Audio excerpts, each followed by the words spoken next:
संत रविदास 15वीं से 16वीं शताब्दी के दौरान भक्ति आंदोलन के एक भारतीय रहस्यवादी कवि संत थे।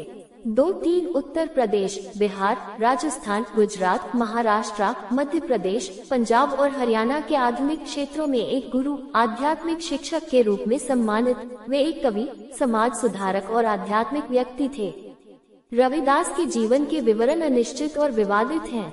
कुछ विद्वानों का मानना है कि उनका जन्म 1433 में हुआ था। उन्होंने जाति और लिंग के सामाजिक विभाजन को दूर करने की शिक्षा दी और व्यक्तिगत आध्यात्मिक स्वतंत्रता की खोज में एकता को बढ़ावा दिया। रविदास के भक्ति छंद सिख धर्म ग्रंथ गुरु ग्रंथ साहिब में शामिल किए गए थे।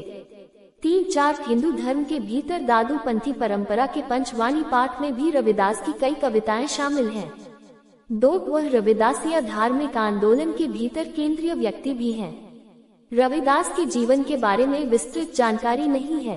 कुछ विद्वान कहते हैं कि उनका जन्म 1377 में हुआ था और उनकी मृत्यु 1528 में बनारस में 151 वर्ष की आयु में हुई थी। 5 अमरेश दत्ता जैसे अन्य लोगों का दावा है कि उनका जन्म 1267 में हुआ था और उनकी मृत्यु 1335 में हुई थी। रविदास का जन्म भारत के अब उत्तर प्रदेश में वाराणसी के पास सर गोवर्धनपुर गांव में हुआ था। उनके जन्मस्थान को अब श्री गुरु रविदास जन्म स्थान के रूप में जाना जाता है। उनके जन्मदिन को रविदास जयंती के रूप में मनाया जाता है और महत्वपूर्ण मंदिर रविदास मंदिर है। माता कलसी उनकी मां थी और उनके पिता संतोख दास थे।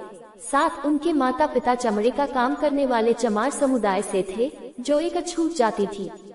2-3 जबकि उनका मूल व्यवसाय चमड़े का काम था, उन्होंने अपना अधिकांश समय गंगा के तट पर आध्यात्मिक गतिविधियों में बिताना शुरू कर दिया। इसके बाद उन्होंने अपना अधिकांश जीवन सूफी संतों, साधुओं और तपस्वियों की संगति में बिताया। 7-12 वर्ष की आयु में रविदास का विवाह लोना देवी से कर दिया गया। उनका एक बेटा था, विजय दास। 8-9 अनंतदास परचाई नामक ग्रंथ विभिन्न भक्ति आंदोलन के कवियों की सबसे पुरानी जीवित जीवनियों में से एक है, जिसमें रविदास के जन्म का वर्णन है। मध्यकालीन युग के ग्रंथ जैसे भक्तमाल से पता चलता है कि रविदास ब्राह्मण भक्ति कवि रामानंद के शिष्य थे। 11-12 उन्हें पारंपरिक रूप से कबीर का युवा समकालीन माना जाता है। 2 हालांकि मध्ययुगीन ग्रंथ रत्नावली में कहा गया है कि रविदास ने अपना आध्यात्मिक ज्ञान रामानंद से प्राप्त किया था और वे रामानंदी संप्रदाय परंपरा के अनुयायी थे।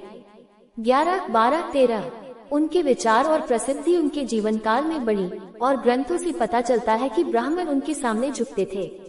3 उन्होंने बड़े पैमाने पर यात्रा की। आंध्र प्रदेश, महाराष्ट्र, गुजरात, राजस्थान और हिमालय में हिंदू तीर्थ स्थलों का दौरा किया।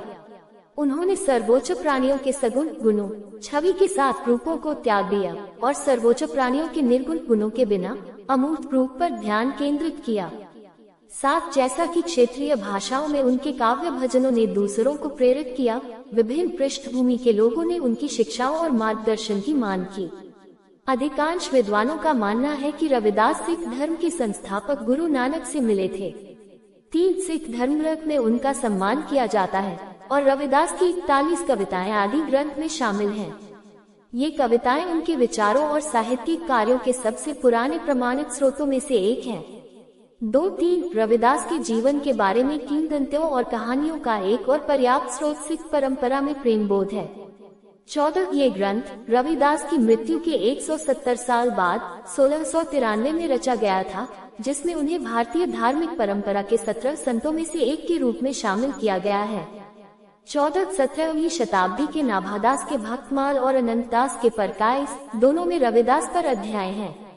15 इनके अलावा सिख परंपरा और हिंदू दादूपंथी परंपराओं के धर्म ग्रंथ और ग्रंथ रविदास के जीवन के बारे में अधिकांश अन्य लिखित स्रोत, जिनमें रविदास के अनुयायी भी शामिल हैं, 20वीं शताब्दी की शुरुआत में या उनकी मृत्यु के लगभग 400 साल बाद लिखे गए थे।